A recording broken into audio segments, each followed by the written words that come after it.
Jay, I was wondering if you could comment on, first of all, the White House refusal to comply with Republicans in Congress asking for all documents related to Solyndra to be turned over to them by noon today. Obviously, that deadline was not met. And then also, Republicans in Congress are saying that some of the emails that they have uncovered indicate that the White House has not been forthcoming about the conversations that those behind the Solyndra business have had with people in the White House, and I could cite those emails if you want, but I'm sure you've seen them. I have. Thank you, Jake. I appreciate it. The couple of things. One, we have been enormously cooperative with legitimate oversight in this area and others.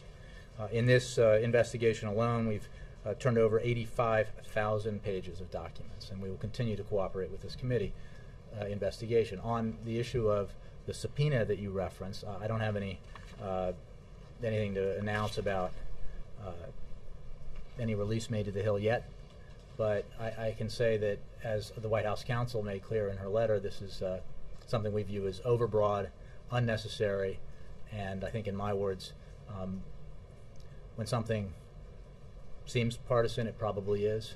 And in this case, when we hear the Speaker of the House saying that the Republicans be, quote, relentless in pursuing this oversight investigation, I think most American people wish they would be as relentless in taking measures to help the economy and create jobs as they are in trying to create a political issue out of something that is simply a policy decision and policy decisions that were made on merit-based decisions out of the Department of Energy.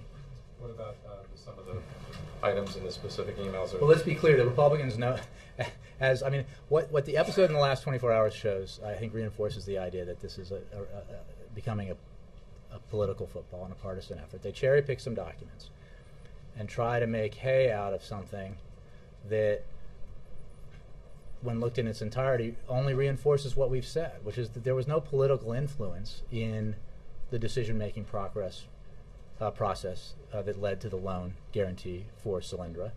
In fact, the meeting that they're referring to, as I'm sure you're aware, took place almost a year after the loan was approved. Okay? And Mr. Kaiser has said, both, I believe, to committee members, both Republicans and Democrats, and in public, again, that he did not discuss the loan with members of this administration. So, again, we have cooperated with legitimate oversight on this matter and others.